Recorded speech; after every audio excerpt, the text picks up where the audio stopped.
everyone, and welcome back to my Let's Play of Pesterquest. Last time we hung out with Gamzee, which went about how I expected. We could either get high with him or watch him go on a murderous rampage and kill all his friends, so, you know, typical Gamzee shenanigans. But anyway, I believe today we are going to go hang out with Vriska? Yes, Vriska. The Scourge of the High Seas. Oh boy.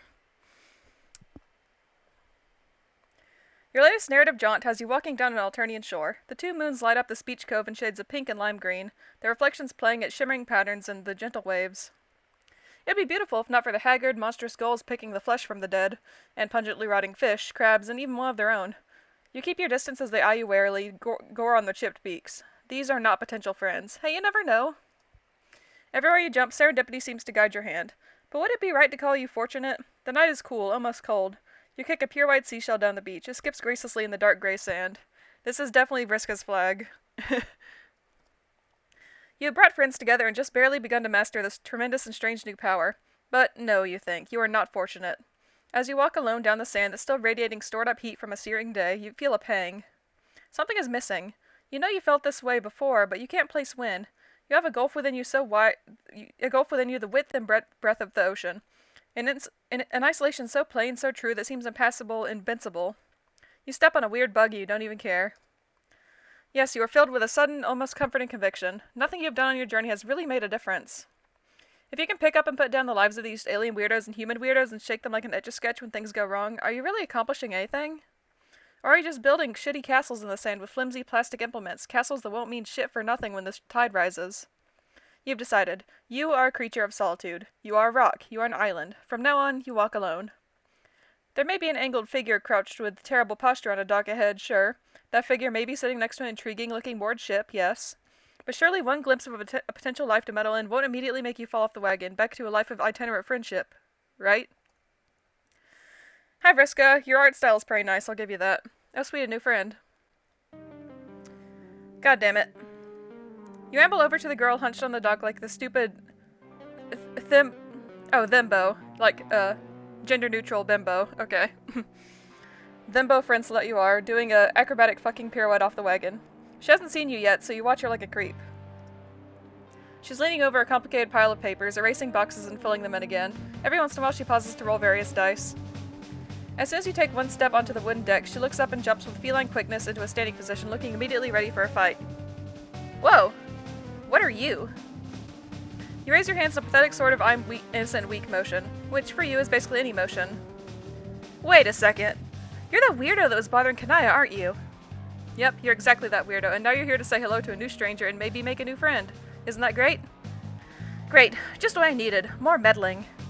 I know I'm the coolest, but I'm kind of busy right now. Big campaign tonight.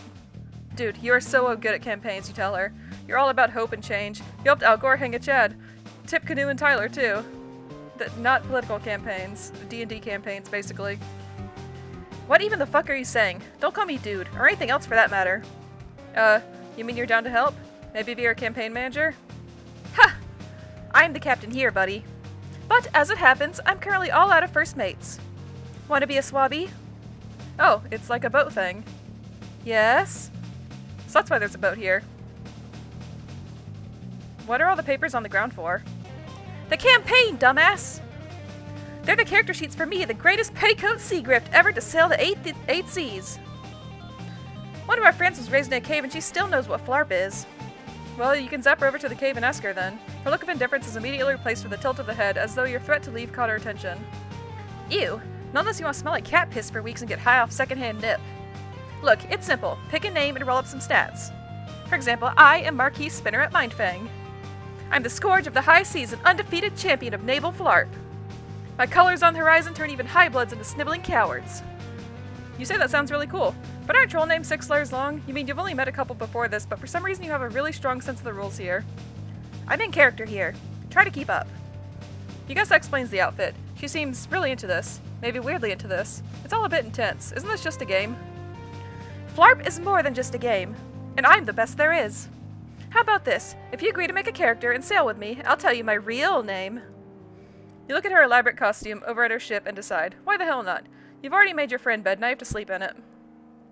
Now that you're going to sleep, not that you're going to sleep or anything, that would be patently ridiculous. Oh, we're making our character. Cool. Okay, let's walk you through this. You should be flattered that a master gamer like me is giving you the full tutorial. I had to read the books myself, with no help. The first thing you do is roll values for each of the 10 dice rostra. Simple, right? So it's like stats? Oh my god, it's like problem sleuth all over again. Look at all these weird stat things. What do these even mean? She pops a huge bag of dice out of her Celodex and starts handing you groups at a time.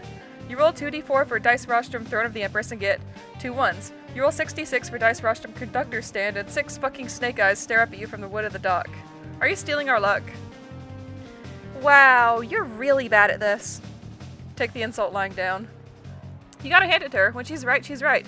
And she's right, so she's right. You finished all 26 dice rolls required for this game and you've got the lowest on each one. What rotten luck. I have never seen anyone roll this low before. I didn't even know you could get a 0. That's kind of amazing. It's okay. We can save this by putting the stats in the right place. But they're all 1s and 0s, right? Good luck, me. I guess we're an illiterate, unable to move, slowly dying creature. She flips to another page of the player's handbook that shows you the attributes of FLARP. For some reason you can read them despite just arriving on this planet for the first time. Right? So your Vim, Grit, it really is Problem Sleuth, oh my goodness. So your Vim, Grit, Pulchritude, and Grace combined with real-life vitals to make your HP. Wait, real-life vitals? Your body is weak and shitty. Is this some kind of hardcore game? The most dangerous game? If you die in the game, do you die in real life? Yeah. You didn't know? The sheer combined shock of what you don't know could kill an elephant quicker than Thomas Edison trying to discredit an immigrant. Ooh, shots fired. You get to roll again when you level up, so you won't be so pathetic for forever. I mean, if you survive. But with a scourge like me at your side, you're on easy street. I'm jealous of you, really. You gulp and nod. Okay, let's finish this. The Marquise grins. Her lipstick smears a bit where her fang juts out. You'd think that's just how it is for trolls wearing lipstick, but Kanai's was perfect. She pulls an 8-ball out of her pocket and smashes it, suddenly and violently on the dock. You jump at the noise. She looks at you pitifully and then decides not to make fun of you. Out of the wrecked plastic sophistic sphere, a gross fucking grubby worm appears. It's like the size of a wiener dog. Oh yeah, that's her modus, isn't it? And it's wiggling. You see that it's pulsating. Covered in the blue-tinted family recreation water once inside an 8-ball, the grub's swollen ovipositor glistens. It extends to deposit a massive brood of eggs, each glowing in the center with a slowly pulsating LED light. This is so fucking gross. You look away and dry heave a bit, leaning off the dock. So far, this game sucks ass. Jeeg. Don't tell me you've never seen a game grub before. You tell her that you've never seen a game grub before. Also, maybe she should give you a content warning before she makes you watch a thing that includes a glistening ovipositor. I'm not bothered. I read some weird fanfiction. What? Ah, shit. Yeah, that was pretty gross. Here. You bring up the pause menu, click on warnings, and give it a read before making an informed decision. Have those been here the whole time? They are, but I don't want to be spoiled, so... I'm lucky enough that I don't have any sort of triggers, so I could read pretty much anything.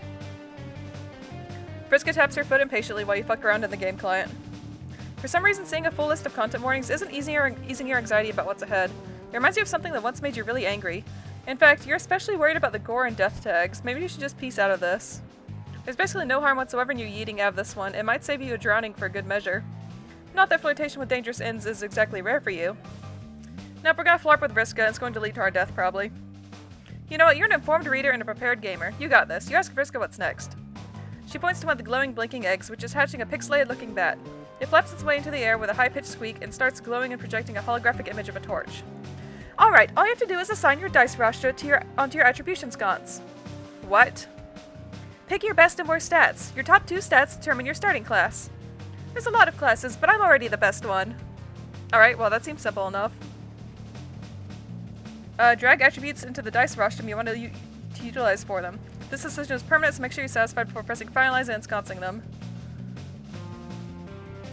Oh boy, we're actually doing this? Hold on. Okay, Throne of the Empress. I don't know what any of these mean. At all. Well, I'm definitely not very Vim. Rascality? Mischievous, that's like, I don't know, like thief stuff. Dexterity, pulchritude. Oh, I'm definitely not pulchritudinous. Grace, imagination. Oh yes, high imagination, please. Leverage. Sorry I'm not reading all these out loud. I don't know if they actually matter, so. Hubris. Oh, very low hubris. Man, grit. Appetite. Oh, probably high appetite. Well, I guess, imagination will be my highest, because why not? Probably pretty high appetite, too. Oh no, my boy Skylark, really? Is that the only options? Hold on. Oh, I'm accidentally dragging them all in.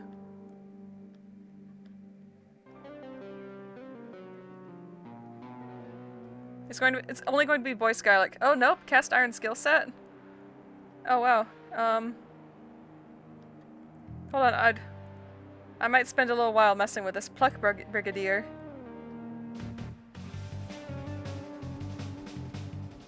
Churlish whirlwind.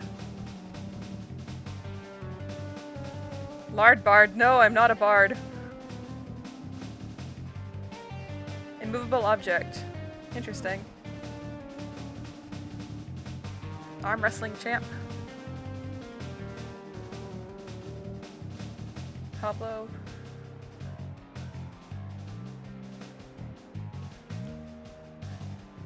Okay, I'm just gonna be a web minister, because why not? That sounds kind of cool.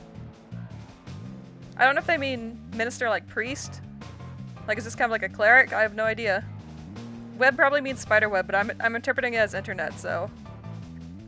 There, whatever.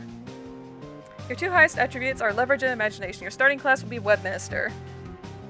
Have you tried turning it on and off again? Yes. Okay, yeah, okay. We are an internet preacher, sure, why not? Okay, next question. Have you heard the good news about internet Gigas? A max level petticoat sea grift and a level 1 web minister. Not exactly the meta strat. You're lucky you're paired with the #1 gamer in Alternia. Before I can carry you to victory, we just need one more thing.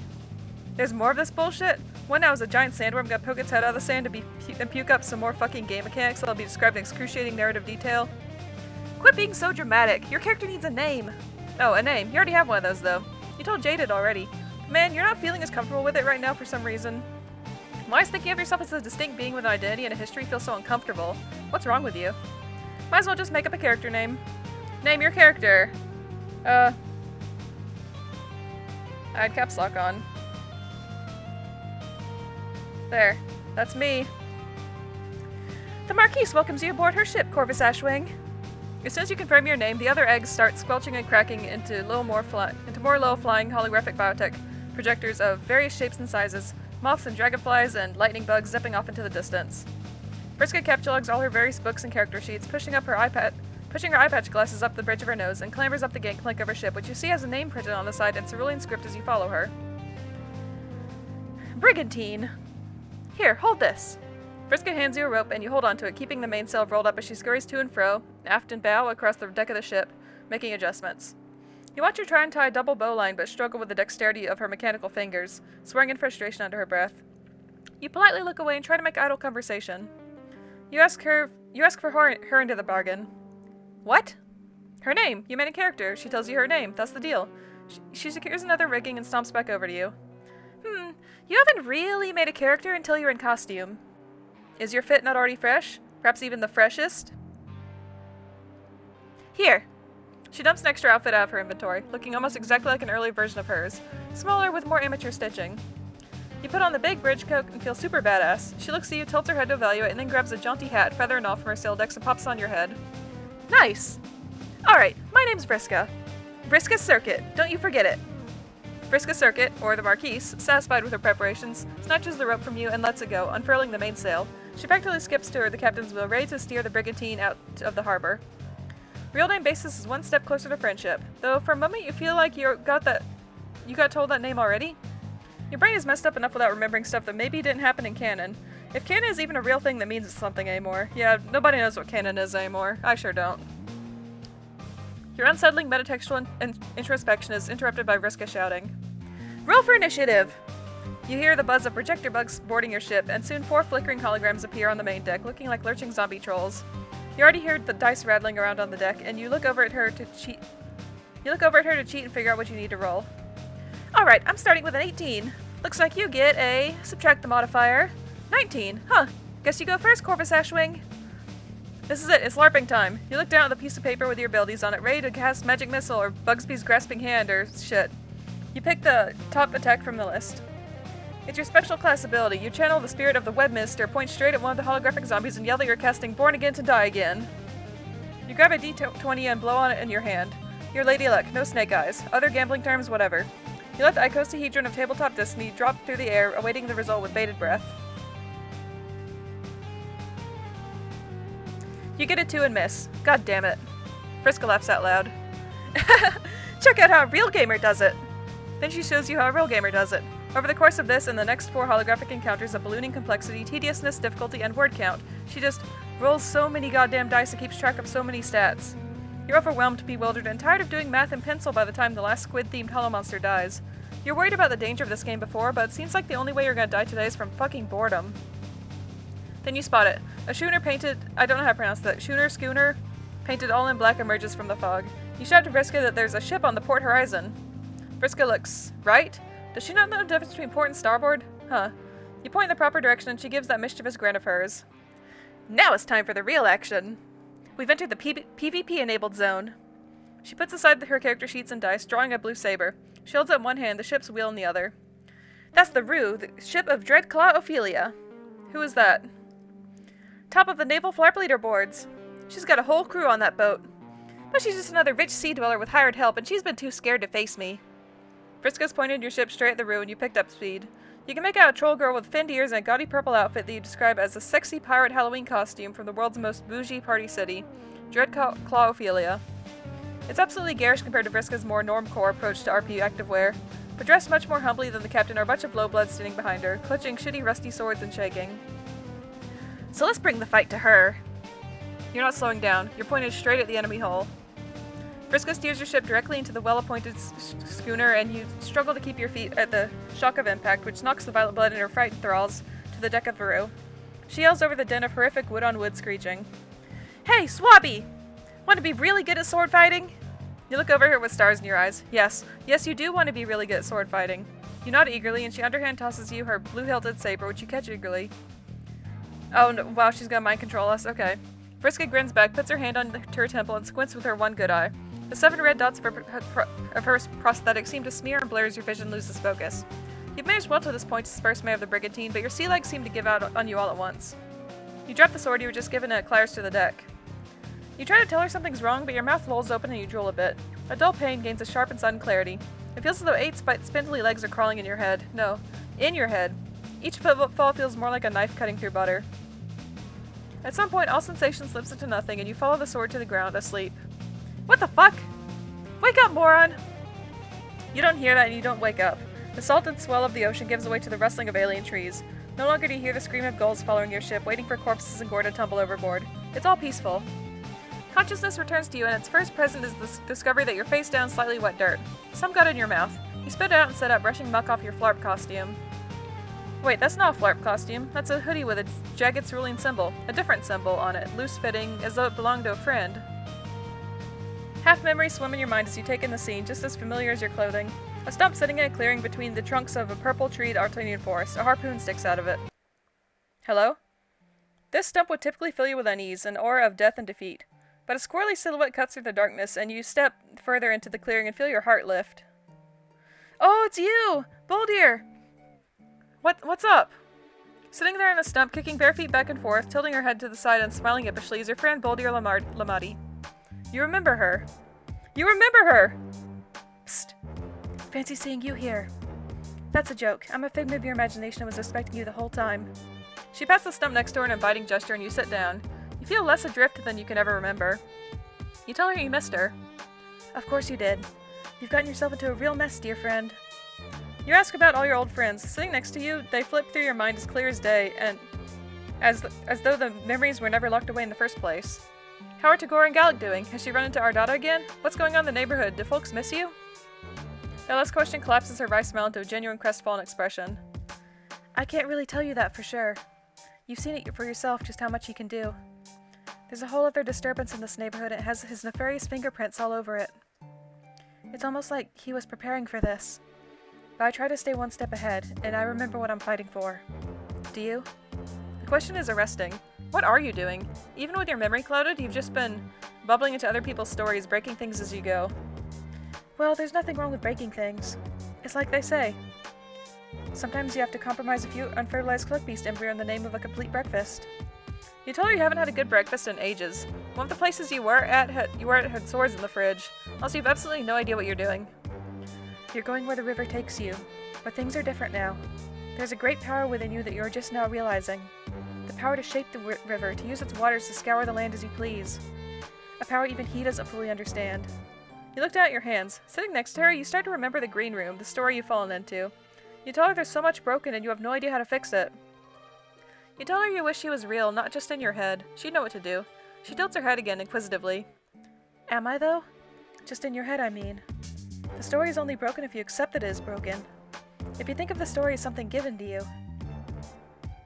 But it's not. Puppet masters may try and tell you that the strings they're pulling are the only ones. As she says this, her head jerks back, oddly, but she continues whispering, calm as ever. Don't be afraid.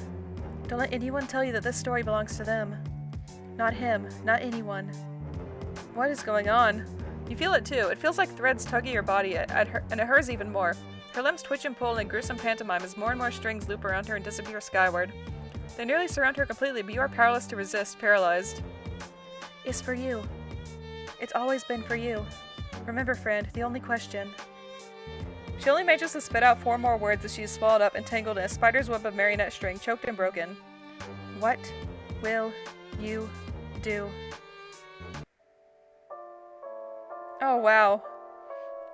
The whole scene seems to melt away in searing green, and you are falling, dancing beneath the skilled hands controlling you. He is here. He was already. The ticking of 1,000 clocks exactly in time echoes around you. Did you miss me? I seem to be on your mind. I'm flattered. It's no wonder you're thinking about me just after meeting one of my greatest disappointments. Oh yeah, Vriska was chatting with Duck Scratch for a while in the timeline. You really do spend too much time around willful little girls. It may start to give you ideas. Ideas of choice, of challenge. You're relevant because those holding the strings decided you're relevant, an observer. The show must go on, but don't make the mistake these little ingrates did. It can go on without you. The bits that really matter, at least. What's that? Why am I doing this? I'm afraid not, darling. I don't even know what you're referring. Tears sear at the edges of your mind again. Or is that tears? I don't know. The problem with words that are spelled the same. I'm forgetting the word for that right now.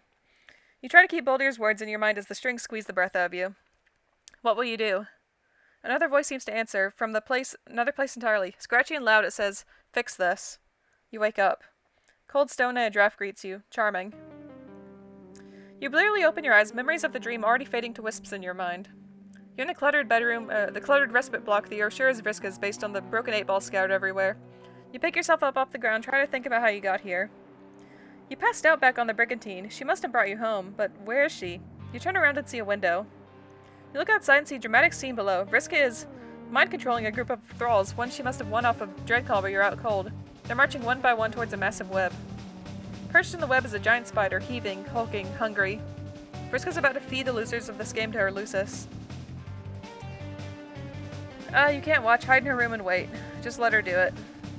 Okay, holy shit. Vriska's Lucis is a giant spider monster that eats children. This explains so much. It also raises a significant number of questions that you're going to think about while not watching these kids get eaten. You look for something to distract yourself with. You spot a black raggedy book, much older than anything else in this room, with a Vriska symbol on the cover. You reach for it and open it up, flipping to a random page and seeing what looks like a journal scrawled in cerulean, but not Vriska's handwriting from your character sheet. Looking inside the first page, you see the name Mindfang. You read, and holy shit, you're very unsure this is appropriate for a young girl to be reading. You keep flipping through to different parts and, wow, it just gets worse. Vriska named her character after this? You lose yourself and hate reading Mindfang's long stories about petty crime, dubious consent, and weirdly detailed descriptions of the outfits of a woman named Red Glare. Oh, hi, Vriska. You okay? You're surprised then when Vriska walks up the stairs, hands in her pockets, looking at the ground. She doesn't even look at you before sitting down on the floor across from you, cross-legged and staring 1,000 yards into the distance. She rocks back and forth, hands still in her pockets. You go to give her a reassuring pat on the back. As soon as you touch her metal shoulder, cold even through her shirt, she turns to you with a jumping glare and hisses like a cat before facing away again. You get the message. She takes an 8-ball out of her inventory again and then savagely, brutally beats on the stone floor of her room until it's nothing but shards in a puddle.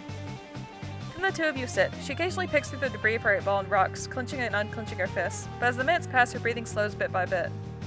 You don't say a word or bring up what happened. She's the one who talks first.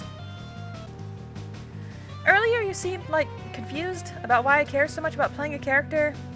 She thumbs the dog-eared edge of a warm piece of paper between her sharp-clawed hands, staring at a wall.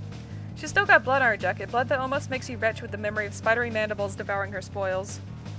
One glimpse of it made you sick. What would dozens do? Hundreds?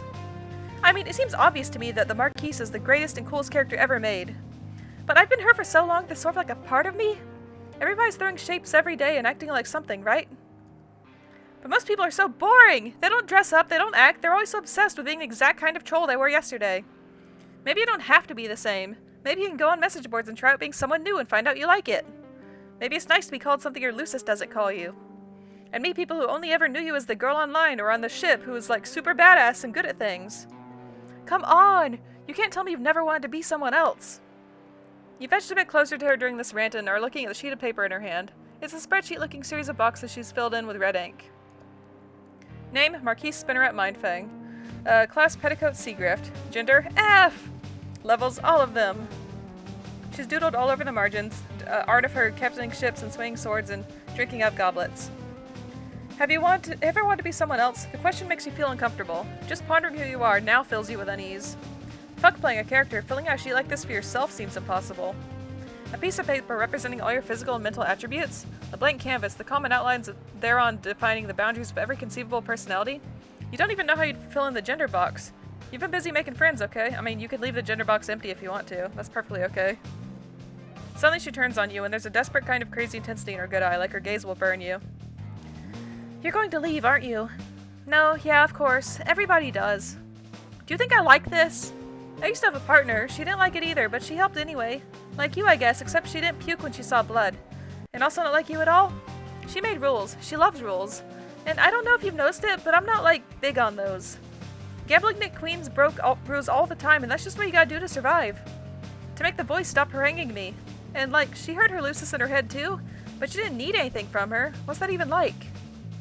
I've gotta be the best. I have to. I didn't get all the levels just to look at them on the sheet. You saw me out there. It's dangerous. She tried to kill me and left me alone. And then I got even because that's what you have to do to backstabbers. I still don't feel even. It doesn't bother her. Nobody ever cares. They just leave and move on and I'm still stuck here on this stupid world. How are people mad at me for picking losers out of their fucking misery? This planet fucking sucks. Oh boy, that's a lot. You let her finish her tirade. She hasn't looked straight at you for the whole thing. You gently ask her how her Moirel, who you did just befriend, would feel about her saying she's alone. You see a lot of thoughts flicker through her head and a lot of expressions dance across her face. She settles on a look that's like she's smelling something off. People always want shit from other people. Sometimes you know somebody and you can't describe, what your whole deal is. You grow up with these ideas about what you're supposed to do, how you're supposed to be. You get handed down these strict categories, tables in your player's handbook. And you read stories or journals or whatever that say this is a mate spirit and you feel like this about them. And you have a Moirel that meddles with you because you're just too broken for her and she just wants. Oh, you get told, oh, this is what a rival looks like, and then you look at your black date and it's just an absolutely repulsive slimy eel who always wants you to kiss him, and ew? Man, I could really upgrade in that department. But then there's someone who comes along and none of that stuff makes sense to you. You just like being with her. Or it's not even like you just feel like shit makes more sense with her. I would say it's like you have this voice in your head saying you're not quite enough all the time, but she makes it quiet. But I actually do have a voice in my head saying I'm not good enough. God, I'm not explaining this right. What I'm trying to say is... Yeah, that's a doomsday device. Everyone leaves, nobody cares, and we're all waiting on a call up to war, and look, I'm ready. I'm the best at war. It's just a big FLARP. But I'd rather have a plan B. You give Vriska a moment to breathe. You don't give her a reassuring touch on the back, remembering her jump and hiss when you tried that last.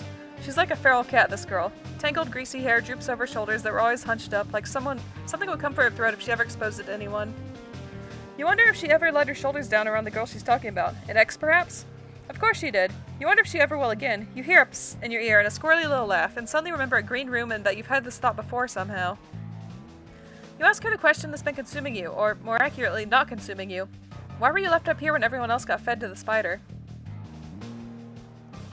She She tenses up immediately when you ask this and takes some time to clench her fists, then release them. Some people are off limits. She has to eat, but she doesn't eat my friends when I bring her enough food. And your count is off limits? You're one of her friends? Oh my god, don't get a big head about it. I wouldn't let her eat Karkat either, and he's not like my BFFC for life or anything. Plus, you help me out, and that's the pirate code.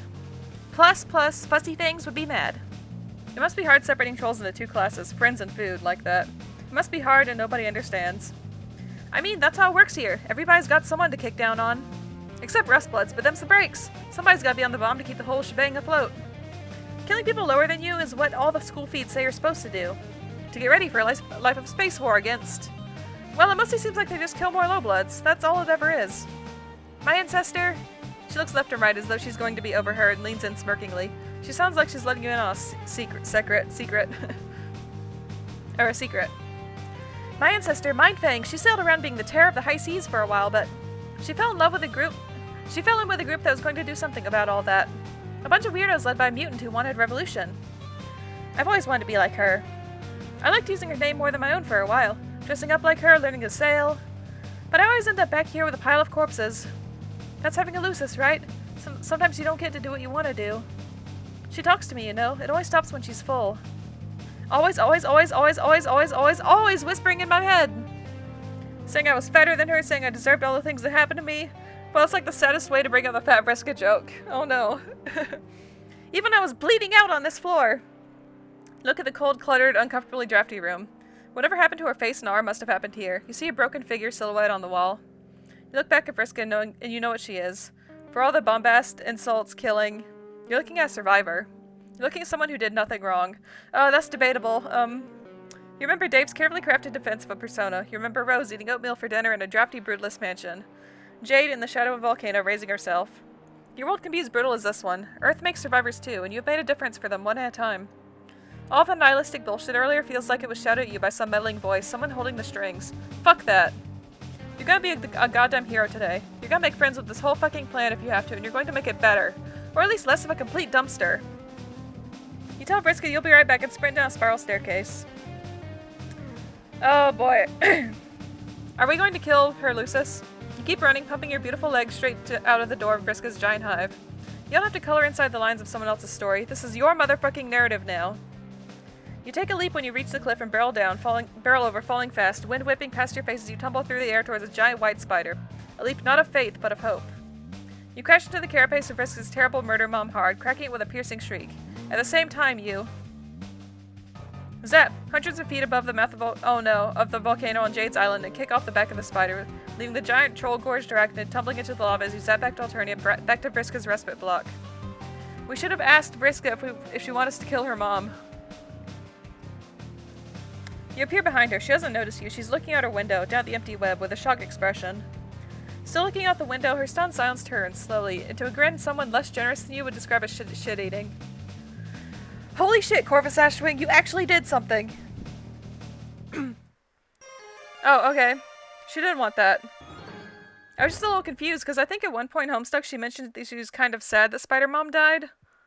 I think she had mixed feelings about it, so I don't know. My voice is getting a little rough, sorry. Alright, 2 more endings, I believe. And we're going to intervene. Holy shit, this was supposed to be a game. These innocent kids are getting fed to a fucking spider, and it's all because of your definitely essential contributions to Vriska's victory. This is so messed up. Games don't cause violence, you think, as you rush down the stairwell. They can't. Vriska's going to discredit an entire generation of gamers and add fuel to the fire of anti-gaming activism with this kind of behavior. Oh, and also kill some kids. That's like normal Alternian stakes, though. You gotta defend the integrity of Fortnite. That's much more important, obviously. I have never played Fortnite, and I don't plan on it ever. You rush out into the late night air, too late to save a tranquilized mind control all blood from being torn asunder. Vriska's Lucis holds the troll boy in her forelegs. Pedipalps tearing through clothing and Chelicerae tearing, I don't know what that word is, tearing into gray flesh, feeding a winding intestine into her mouth. I know that pedipalps are like the little, not quite legs around the spider's mouth. I think they're kind of cute. I actually do like spiders, so. You feel like you're gonna yarts? You have no idea what you're doing, standing out here alone against a giant monster that's gaggled of mind-controlled thralls. You gulp down some air and yell, "Stop!" Vriska turns to you and she doesn't look like she's doing a lot better, frankly. She's got a similarly sick expression on her face. Something in her eyes is dead, resigned. Her expression crumbles into a scowl. What the fuck are you doing? She squints her one eye in pain like there's a voice screaming inside her head. I know, okay? I know! I'm dealing with it! She steps up towards you and sees cerulean dice appear one at a time between her fingers. The dice are sparking with cold blue flame. You suddenly feel as though you're going to have a very, very bad time. Is this an Undertale reference? First you fall asleep on me like a weenie and I have to fight the last encounter all on my own. Then I carry you back to safety even though we just met. You owe me! Turn around and go back. Now! You look up past her at the giant spider. The awful noise of squelching has stopped. 8 eyes are trained on you, blinking out of order. A spattered palette of multicolored blood is smeared all over her slavering mouth. There's 7 trolls still standing there beside her, mindless mouths lolling. Next. You don't turn around, you don't go back. You stand your ground, unarmed and without a plan. Surely your new friend will see how wrong this is. Vriska looks hurt for a moment, betrayed, but the same glare settles back on her face. You think you're a big hero stopping this dangerous bitch, right? Happy as a bivalve mollusk about your little protagonist moment. You're being stupid, you don't understand what's happening here. What I have to do. You can't fix this. Nobody can. So now you're just another low weenie who thinks they're a hero and I'm a villain. So sure, I'll play ball. I'll be exactly what you want. She tosses the dice on the ground. Oh boy. What's it gonna land on? Baroness's restraint. I was kind of hoping we'd get clown just because I would know what that would do. The dice glow with a blue flame as they tumble to the stop. An ethereal whip materializes and snaps around your ankles, and you're dragged dizzyingly fast towards the spider's web. The friction of your ass on the rocky cliff face tears the butt off your FLARP costume, exposing your delicate cheeks to chafing. Your greatest asset! But things get far worse than that as you are flung directly into the clutches of the horrific arachnid. Oh, the fangs of Vriska's lips pierce your skin and pump you full of a numbing venom that causes everything to fade to black and stack numbness. Which is good, because she's beginning to eat you alive. It's also good because you can't see or hear a little girl stifle a sniffle, holding herself with crossed arms, one mechanical and one rocking back and forth, watching another friend consumed by this chaos that never leaves her. Great work, hero, you got bored. Game over.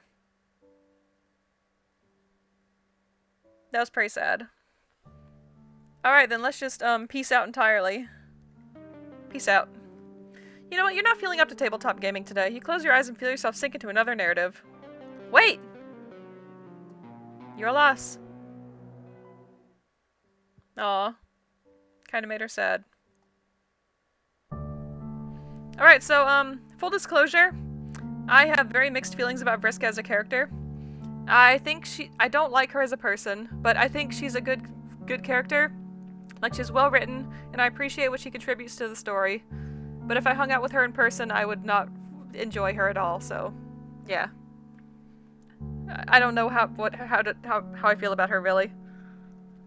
But this has all been very interesting. Mother Thrower, you changed Vriska's life forever. You wonder what broiled spider tastes like. It's probably crunchy. What are...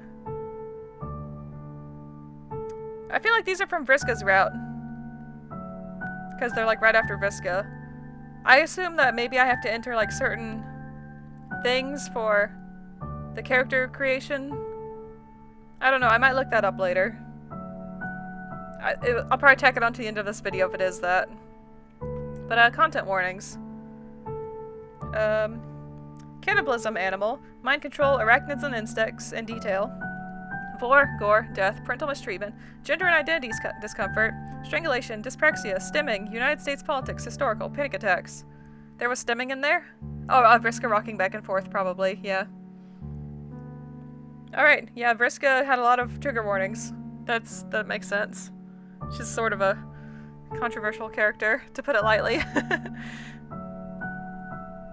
Alright, so... if there is extra stuff with Vriska, I'll put it right here. Alright, I looked up how to get the other things, so... just a second. Okay, we need leverage and hubris. Petticoat Seagrift. And we just have to plug everything else in, I'll just skip. Your two highest attributes are leverage and hubris. Your starting class will be Petticoat Seagrift.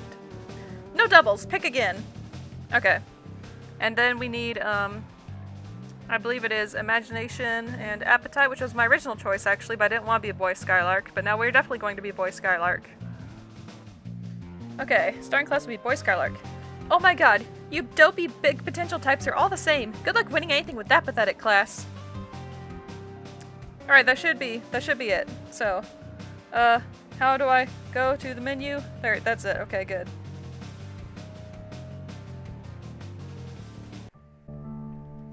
And now, no doubles. There's only room for one petticoat sea grift on the high seas. And then, Weenie, you and Tavros have a lot in common. Yep, okay, good. We're good. Okay. Carry on. Bye. Alright, so I think that's about it. Thanks for watching. I hope you have a great day, and I'll see you next time. Bye.